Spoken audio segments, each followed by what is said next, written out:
nous comme tous les lundis. Yves Tréhard, bonjour Yves. Bonjour. Merci d'être là, directeur adjoint de la rédaction du Figaro. Et on accueille Christelle Bertrand. Bonjour Christelle. Bonjour Marianne. Merci également d'être là, journaliste politique pour le groupe La Dépêche. On va parler du congrès du Parti Socialiste, une belle photo de famille, mais un parti qui reste fracturé, notamment sur la question de l'alliance avec la France Insoumise. Plus d'accord national, mais Olivier Faure ne ferme pas la porte à des accords locaux. Alors est-ce une position tenable? Les municipales vont-elles être un juge de paix à gauche? Vous nous direz ce que vous en pensez. Puis on va revenir sur le conflit entre Israël et l'Iran et ses possibles répercussions en France. Alex, la classe politique s'est emparée du sujet. Oui, avec un clivage droit-gauche assez simple sur ce sujet. La gauche dénonce les attaques israéliennes qui ont déclenché cette escalade, alors que la droite les justifie par la menace nucléaire que représente l'Iran. On voit ça dans quelques instants. D'abord, comme tous les jours, c'est l'heure de l'actualité dans nos régions.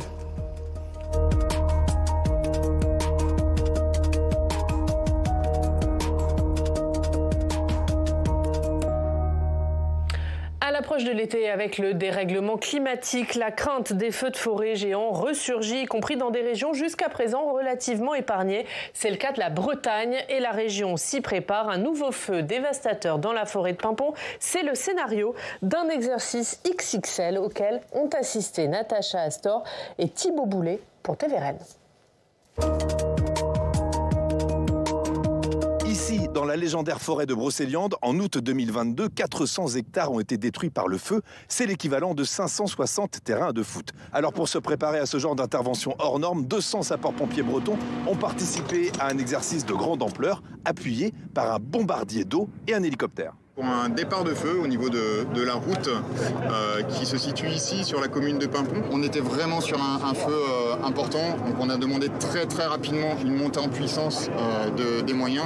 Les feux de forêt en Bretagne sont de plus en plus dévastateurs. Les centres de secours ont dû s'adapter. Là où auparavant, avec quelques véhicules et quelques sapeurs-pompiers formés, on arrivait à faire face à ce type de sinistre, aujourd'hui, la simultanéité de ces feux et le fait que ça s'étende sur une période beaucoup plus longue fait qu'on doit avoir plus de véhicules et on doit former plus de sapeurs-pompiers pour pouvoir tenir dans le temps. Lors des incendies de 2022, les agriculteurs du coin avaient spontanément prêté main forte aux pompiers en leur amenant de l'eau pompée dans les étangs. Cette collaboration est maintenant officielle et encadrée. On arrive avec des tonalisiers qui vont entre 15 et 20 000 litres, on va dire, et on remplit des bâches, des piscines comme derrière, qui font autour de 13 000 litres.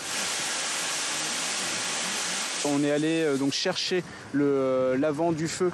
Donc pour ça, il a fallu établir de nombreuses longueurs de tuyaux. Là, on est sur un établissement qui va jusqu'à 280 mètres. On n'a pas forcément accès partout, c'est pour ça qu'on a aussi l'appui des moyens aériens pour nous prêter main forte sur les endroits inaccessibles. Un bombardier d'eau d'une capacité de 10 000 litres pourrait être appelé en renfort cet été. Christelle, on le voit, l'inquiétude évidemment autour de ces feux de forêt à l'approche de l'été. L'Occitanie, la région de la Dépêche, c'est une région qui est évidemment exposée. Oui, qui est très exposé. C'est pas par hasard que Bruno Retailleau est allé faire des annonces concernant les incendies et les feux de forêt dans les Pyrénées-Orientales, qui ont eu, mis à part un petit peu ce printemps, un déficit de pluie énorme ces derniers mois, donc un risque extrêmement important. Bruno Retailleau a donc annoncé un plan assez important. Il a fait aussi pas mal de communication. Il est arrivé dans un avion bombardier d'eau, il est reparti dans un hélicoptère pour montrer que du matériel, il y en a. En revanche, c'est au niveau humain, peut-être que le problème se pose de façon un peu plus difficile. Je dirais il y a deux aspects. En amont, c'est-à-dire qu'il faut entretenir les forêts et on sait que depuis quelques années, l'ONF qui en est chargé doit faire face à des baisses d'effectifs assez importantes, moins 40% sur 20 ans. Eux, ils parlent de privatisation, donc c'est beaucoup plus compliqué de gérer les forêts aujourd'hui pour l'ONF que ça ne l'était avant. Et puis un autre paramètre assez important, et là on est sur l'aval, c'est-à-dire la gestion des feux, c'est que les pompiers ont affaire à une baisse et à un désengagement du volontariat un peu partout en France, ce qui peut-être à voir avec une perte du lien social quand même, c'est-à-dire que les pompiers s'engagent moins et donc il faut faire face aussi à cette baisse d'effectifs. Donc voilà, les moyens humains sont peut-être pas en tous les cas à la hauteur de ce qu'il faudrait à une période où les risques sont accrus. Oui, et d'autant plus, il y a ces contraintes, ces difficultés dont parle Christelle, dans un moment où le réchauffement climatique fait que maintenant ce risque incendie il est présent sur quasiment tout le territoire. Oui, c'est un des problèmes majeurs de l'Europe. Aujourd'hui, c'est pas uniquement la France, c'est dans toute l'Europe.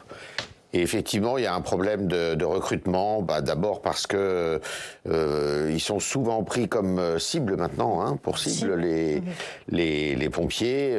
Ils représentent, ils incarnent une forme d'autorité qui est remise en question par certains publics. Donc, évidemment, qu'est-ce qui a envie de s'engager quand vous faites tabasser, quand vous vous êtes accueilli avec des jets de pierre.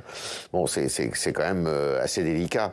Et puis bon, c'est un engagement qui demande beaucoup de sacrifices, hein, parce que vous pouvez être sollicité jour et nuit à n'importe quel moment de la journée. Donc il y a beaucoup de jeunes qui renoncent finalement à entrer dans les sapeurs-pompiers pour ça. Il y a un problème de recrutement, ça paraît évident. Allez, on passe à l'actualité politique de ce week-end. Du côté du Parti socialiste, après la reconduction d'Olivier Faure à la tête du parti, les socialistes étaient donc réunis en congrès à Nancy tout le week-end. Un congrès certes plus apaisé que le précédent à Marseille, mais la relation avec la France insoumise continue de fracturer le parti. On voit ça avec Audrey Vuettaz. Devant les caméras, les deux anciens adversaires pour la tête du PS affichent une image d'unité. Pourtant, quelques heures plus tôt en coulisses, Olivier Faure, le premier secrétaire réélu, et Nicolas Mayer-Rossignol ont acté leur division. En cause, les liens des socialistes avec la France insoumise. Nicolas Mayer-Rossignol et ses alliés avaient une ligne rouge, pas d'accord avec LFI en cas de législative anticipée, une demande refusée par Olivier Faure face au risque d'extrême droite. La direction sortante prend de ce fait la responsabilité de diviser le Parti socialiste. C'est une responsabilité qui est très grave. Parce qu'avec cet amendement, le Parti socialiste était uni. Les militants sont forcément déçus. À l'image d'Yves, 90 ans et plus de 50 ans au PS. Je suis un peu triste. Je pensais, au travers des dires des uns et des autres, que nous réussirions une unisson parfaite.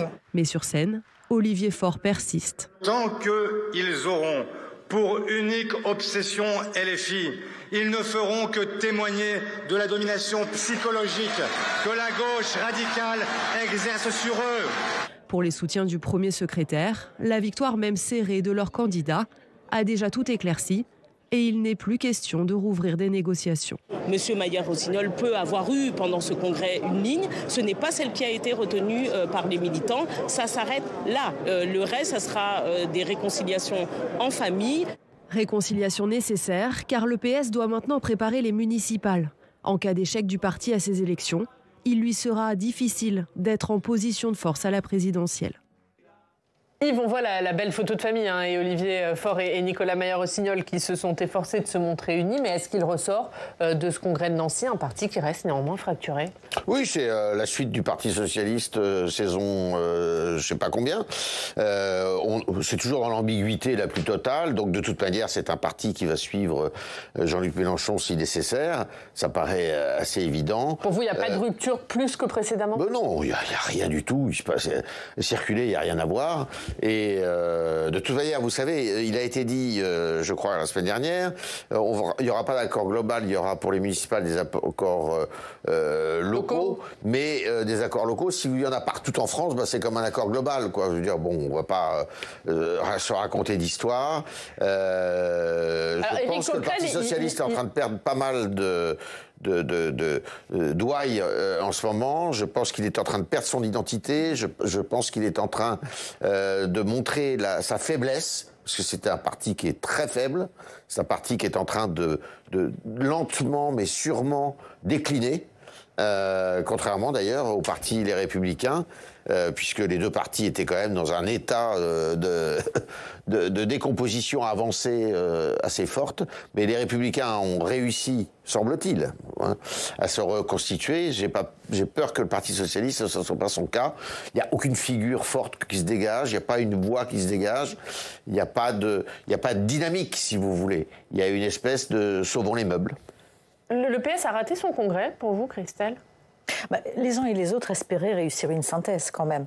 Et Olivier Faure, pendant la campagne, a semblé prendre ses distances un petit peu plus avec LFI. Finalement, dès la campagne terminée, dès son élection, on l'a vu dans son interview qu'il a accordée à Libération il y a quelques jours, finalement il dit non, il élude la question des législatives, donc il ne prend pas de distance par rapport à LFI s'il y avait des législatives anticipées, ni même pour les prochaines législatives prévues. Il dit au niveau local, on passera des accords, il n'y aura pas d'accord national certes, mais on passera des accords et c'est pas si grave, un adjoint à la culture LFI, c'est pas si grave. Or, on voit bien que lui a l'air de vouloir faire croire que c'est une querelle de dirigeants. LFI, pas LFI, c'est les têtes pensantes qui s'opposent là-dessus et que finalement les militants n'en ont pas grand-chose à faire. Ce qui n'est pas tout à fait vrai. Ça pouvait, là où l'accord pouvait être toléré par les militants ou par une partie des militants en 2022, on voit qu'en 2025, aujourd'hui, les rapports sont beaucoup plus tendus parce qu'LFI a changé aussi, s'est radicalisé dans ses positions et qu'une partie des militants socialistes sont extrêmement mal à l'aise vis-à-vis du partenariat avec LFI. Donc lui, aujourd'hui, pense enjeux électoraux. S'il y avait des législatives, on perdrait des postes et des sièges si on n'était pas allié à LFI. Moi, je dirais que c'est peut-être une vision aussi assez court-termiste, parce qu'en vue des présidentielles, ça paraît beaucoup plus compliqué. Et puis, je ne sais pas comment il prépare des présidentielles avec un parti aussi divisé que celui qui s'est affiché à Nancy, où certes, il se serre la main, mais derrière, il y a un désaccord profond, majeur. Ouais. Et d'autant qu'LFI, pour le coup, semble plus avoir acté la rupture de son côté. On avait Éric Coquerel il y a quelques minutes qui disait qu'il y avait une conférence de presse prévue avec plusieurs personnalités de gauche, dont Olivier Faure, et qu'il n'irait pas tant qu'Olivier Faure ne s'excuse pas après les propos de Jérôme Guedj. On va y revenir. Et concernant les municipales, Éric Coquerel dit dans des villes dirigées par le Parti socialiste, si le maire PS n'a même pas une politique qui nous convient, on présentera des candidats. Oui, c'est eux qui tiennent, je dirais, le manche. Ça paraît assez évident, mais depuis le début.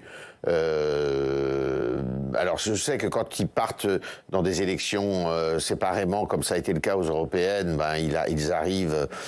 C'était le cas la dernière fois. Ils sont arrivés à faire bonne figure grâce à Raphaël Glucksmann, qui est étrangement absent d'ailleurs. C'est là où ils sont pas très bons non plus au Parti socialiste. C'est que c'est vraiment, je veux absolument garder mon poste, mais s'ils voulaient s'ouvrir, s'ils voulaient renaître, eh bien ils auraient déjà invité Raphaël Glucksmann. Je ne sais pas s'il aurait accepté de venir. Il n'a pas accepté de venir là pour le moment.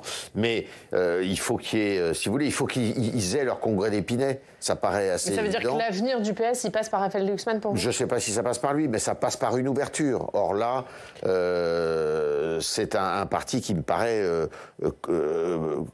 fermé à double tour.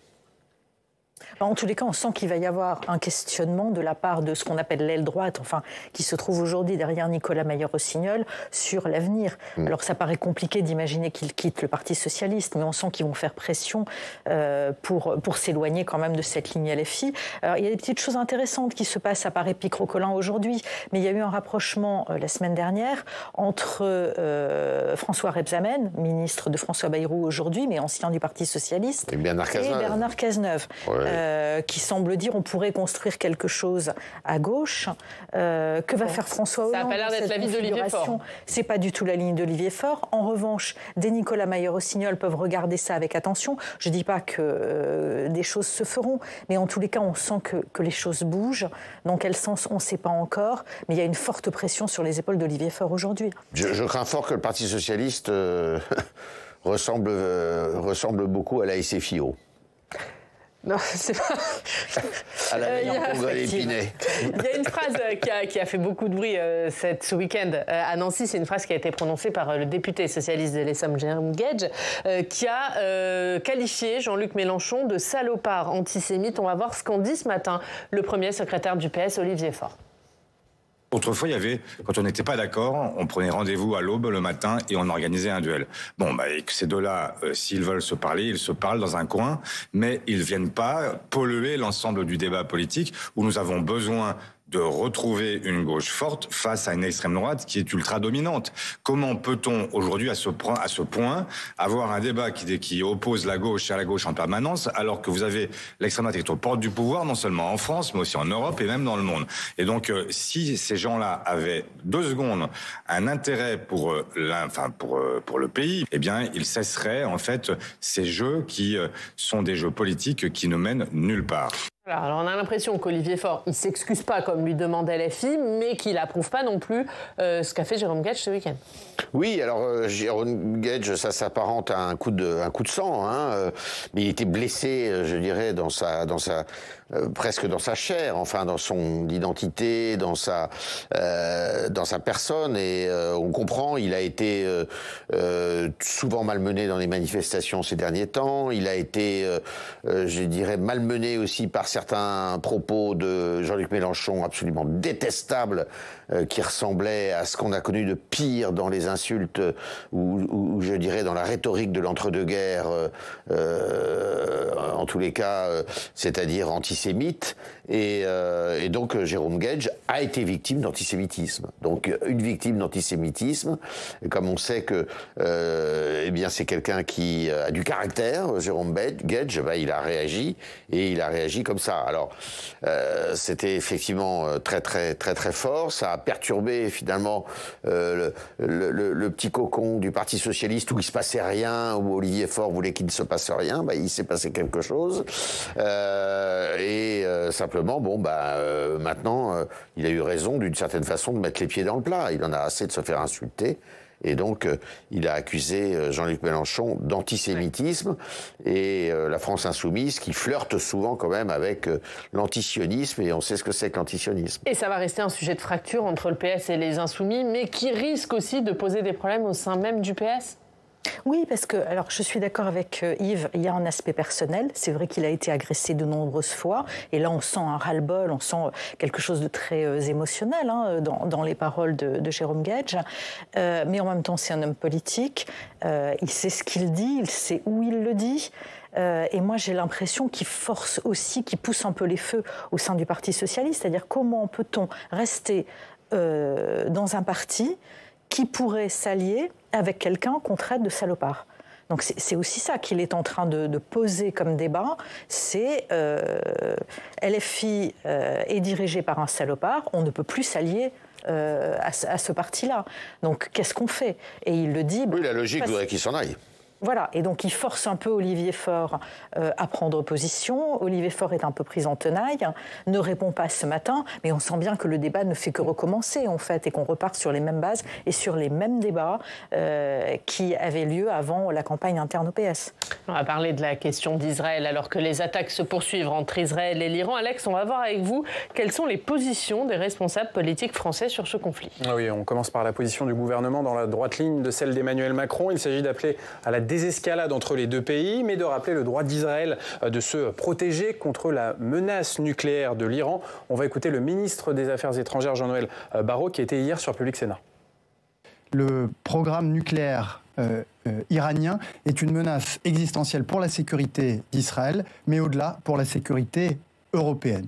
Nous avons toujours dit que la meilleure façon de le prévenir, de le contenir, ce programme nucléaire, c'était la voie diplomatique. Nous avons pris acte de la décision du gouvernement israélien de mener ces opérations militaires que nous n'avons pas soutenues, auxquelles nous n'avons pas participé, et nous appelons maintenant l'ensemble des partis à la retenue. Du côté du Rassemblement national, ces frappes d'Israël contre l'Iran sont légitimes. La France doit, au moment où on se parle, se tenir du côté d'Israël, parce que évidemment que si demain l'Iran devait obtenir l'arme nucléaire, la sécurité collective, la sécurité de la région, mais aussi la paix du monde serait menacée. Et si, évidemment, nécessité fait loi, la France pourrait assurer, avec plusieurs alliés, plusieurs partenaires internationaux, la protection et la sécurisation de l'espace aérien. On n'en est pas là aujourd'hui. Et en revanche, la gauche a la dénonce des frappes israéliennes qui ont déclenché cette escalade militaire. Oui, la position de la France insoumise est clairement radicale. Les attaques d'Israël contre l'Iran sont injustifiées. On va écouter Manuel Bompard, le coordinateur de la France insoumise. On voit une forme d'embrasement et le risque d'une guerre généralisée sur l'ensemble du Proche-Orient. Et c'est le résultat d'une fuite en avant, qui est une fuite en avant totalement irresponsable du Premier ministre israélien Benjamin Netanyahou, à qui on n'a fixé aucune limite et qui agit depuis des mois et des mois dans une forme d'impunité totale. Du côté des socialistes, on critique également cette intervention israélienne. On a là une guerre qui a une vocation, en fait, à retourner l'opinion publique, faire en sorte que, se choisissant un ennemi, un adversaire, qui est un adversaire que tout le monde peut détester, eh bien, retrouver une forme de popularité à la fois en Israël et dans le monde. C'est-à-dire que vous nous dites que c'est un contre-feu à ce qui se passe à Gaza, pour dire les choses clairement. Mais Netanyahou ouvre le feu à la veille d'une négociation qui devait intervenir entre Iraniens et Américains. Et vous la condamnez, cette intervention, ou pas? Parce que la France ne l'a pas fait. Moi, je la condamne parce qu'on est là dans une forme d'embrasement de la région et je crois qu'il est utile de désescalader rapidement, éviter un embrasement complet de la région et se retrouver dans une situation impossible. Et enfin, chez les écologistes, Marine Tondelier rappelle que son parti est, je cite, attaché au droit international, condamne les infractions de l'Iran aux engagements de non-prolifération nucléaire, mais la logique de force israélienne à l'œuvre depuis un an n'apportera que davantage d'instabilité et d'escalade. Merci Alex. On voit, on a une forme de fracture, peut-être de ligne divergente entre la droite et la gauche sur la réponse à ces attaques d'Israël sur l'Iran. Oui, certes, qui est assez incroyable d'ailleurs de voir que les gens ont de la bouillie dans les yeux vis-à-vis du régime iranien. C'est quand même le régime iranien qui, depuis 1979, déstabilise l'ensemble de la planète, qui est à l'origine du terrorisme djihadiste et islamique dans le monde entier, sunnites et chiites réunis. Il faut relire, et je vous invite à le faire, les écrits de l'ayatollah Khomeini, qui est pour une internationale de l'islamisme dans le monde, qui est pour abattre l'Occident partout où il se trouve. Donc il n'y a pas de sujet là-dessus. Je veux dire, évidemment que le Hamas était quand même un bras armé aux portes d'Israël de l'Iran. Il ne faut pas l'oublier. Et où tout cela a commencé, c'est aussi avec les otages et la journée et la nuit du 7 octobre 2023, qu'il ne faut jamais oublier. Et je rappelle qu'il y a encore des otages à Gaza. Et que le sujet de Gaza et le sujet d'Iran sont des sujets communs. C'est pas deux sujets différents. Donc, ce qu'il faut se dire aussi, c'est que Benjamin Netanyahou, qui évidemment évite certains sujets de politique intérieure en ayant lancé cette offensive, ça paraît assez évident, mais cette offensive, il l'a pas préparée la semaine dernière. C'est une offensive qui est préparée de très longue date. Je vous rappelle l'affaire des beepers à Beyrouth, qui était quand même très impressionnante, de très longue date. Il est en train, avec tous les défauts qu'il a, ce Premier ministre, il est en train de faire le sale boulot que les Américains, les Français, que personne ne veut faire et que personne ne peut faire, mais que lui s'autorise à faire, et sans le condamner officiellement, on peut dire qu'il l'approuve officieusement. Christelle, on voit la classe politique française qui s'empare de ce débat et certains qui demandent d'ailleurs un débat au Parlement sur ce sujet. Et je dirais la question qu'il faut se poser quand on écoute tous ces leaders politiques, c'est à qui parle-t-il ? Ils ne s'adressent pas à la scène internationale, ils s'adressent à leurs propres électeurs. Mais voilà. Et ce qui explique qu'on retrouve la même ligne de clivage que depuis le 7 octobre, les partis qui soutiennent Israël, les partis qui sont opposés.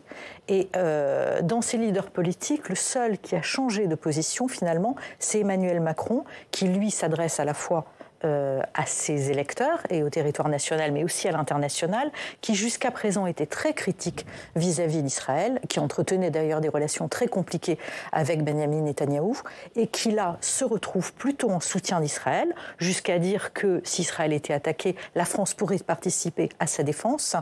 Mais les autres partis politiques, finalement, s'adressent à leurs propres électeurs en disant puisque vous n'aimez pas Israël, on condamne, alors que la situation est bien différente. Je veux dire, entre ce qui concerne la bande de Gaza et les suites du 7 octobre et aujourd'hui les frappes en Iran, on n'est pas du tout dans le même schéma. Or, en écoutant Olivier Faure ou Manuel Bompard, on a l'impression que finalement le sujet est le même. Parce qu'en fait, ils en font un débat national. Ouais. Et Emmanuel Macron, qui se retrouve dans une position un peu compliquée ou pas, Yves? Parce que là, il devait y avoir une conférence de reconnaissance de l'État de la Palestine Il a décalé. Elle aurait eu lieu, la conférence aurait eu lieu, mais il ne serait pas allé jusqu'à reconnaître un État palestinien. Ça paraissait évident, le Quai d'Orsay, l'Élysée surtout, était en train de retenir... faire machine arrière. Oui, il faisait machine arrière, ça n'aurait pas eu lieu. Mais ils auraient eu des propos qui seraient peut-être allés un peu dans ce sens-là, mais ils ne seraient pas allés jusqu'au bout. Non, ce qui est évident, c'est qu'effectivement, il y a une classe politique, et quand on écoute M. Bompard, c'est absolument incroyable. Enfin, je veux dire, il reste sur une ligne qui est une ligne qui est très... c'est impensable de penser, enfin d'imaginer que la France insoumise puisse flirter avec pareille indécence.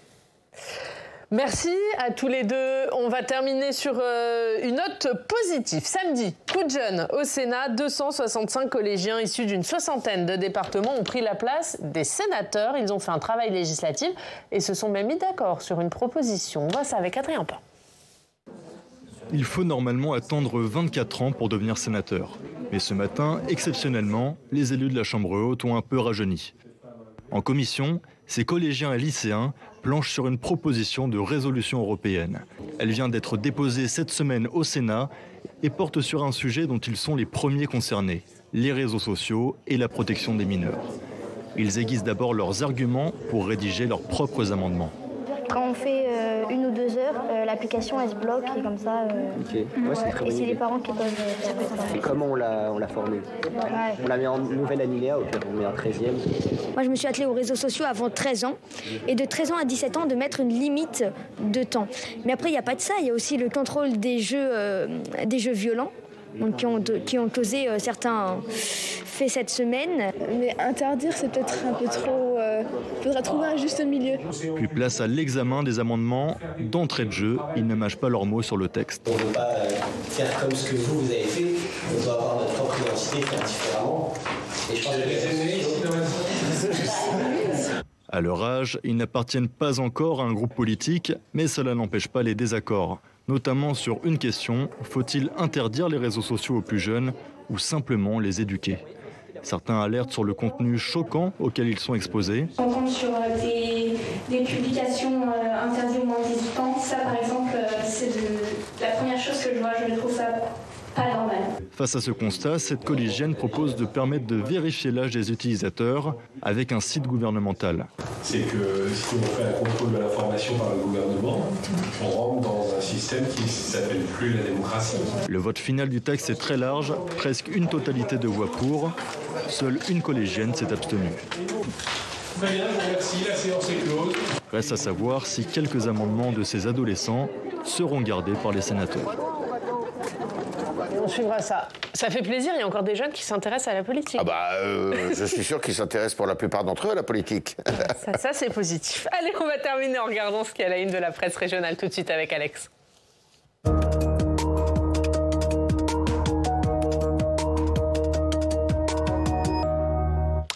Alex, on commence par la réforme des retraites. C'est à la une du Télégramme. Oui, y aura-t-il un accord entre les partenaires sociaux sur l'amélioration de la réforme de la retraite à 64 ans?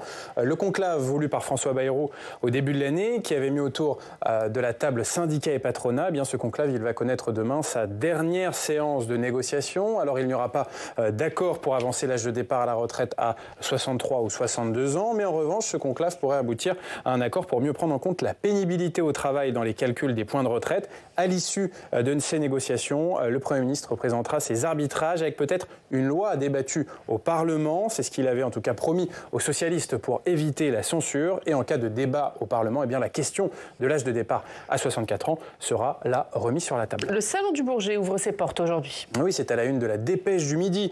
Christelle, le salon aéronautique du Bourget, dans un contexte international très tendu, ouvre ses portes avec la hausse des droits de douane décidée par le président américain Donald Trump. Concrètement, aujourd'hui, avec cette décision, si une compagnie américaine veut importer aux États-Unis un Airbus A350 fabriqué en Europe, eh bien, c'est 10% de droits de douane supplémentaires, c'est-à-dire 30 millions de dollars. Et puis Donald Trump pourrait aller jusqu'à taxer jusqu'à 20% le secteur aéronautique européen. Alors les temps sont durs pour l'aviation civile, mais l'aviation militaire a plutôt le vent dans le dos avec la guerre en Ukraine et la hausse des investissements de défense. Les avions de chasse Rafale fabriqués par Dassault vont continuer à être commandés par dizaines par différents pays.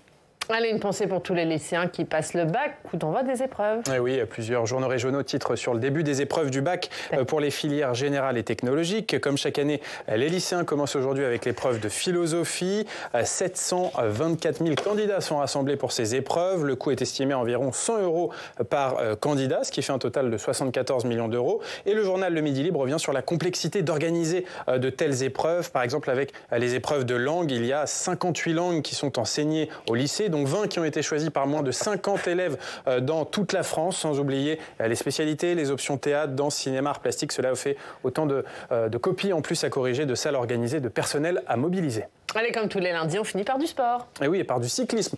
Cette fois, avec le critérium du Dauphiné qui a pris fin hier. Il a été remporté sans surprise par le Slovène Tadej Pogačar, qui est à la une du Dauphiné libéré. Il annonce la couleur à ses adversaires à 3 semaines du début du Tour de France. Un critérium qui a promis de beaux espoirs pour la France, avec notamment des jeunes pleins de talent, comme Lenny Martinez, qui a remporté la dernière étape du Dauphiné hier. Le Nivernais fait la une du Journal du Centre. Et puis il y a aussi Paul Sexas, 18 ans, qui s'est révélé dans cette course. Il arrive 8e au classement final. Il est à la une du journal Le Progrès de Lyon. Et puis un mot de course automobile, puisque c'était hier les 24 heures du Mans. Et pour la 3e année d'affilée, c'est une Scuderia Ferrari qui a remporté la mythique course d'endurance. Et puis on finit par du football avec un petit cadeau pour Ariane, le nouveau maillot de l'Olympique de Marseille pour la saison prochaine, qui est bien publié dans le journal La Provence, avec le retour d'un col polo, le retour du bleu ciel. Voilà, certains apprécieront ce style. C'est un maillot polo, effectivement. C'est ça. Et puis, à préciser, on ne le voit pas très bien dans l'image, mais sur le blanc du maillot, en surbrillance, il y a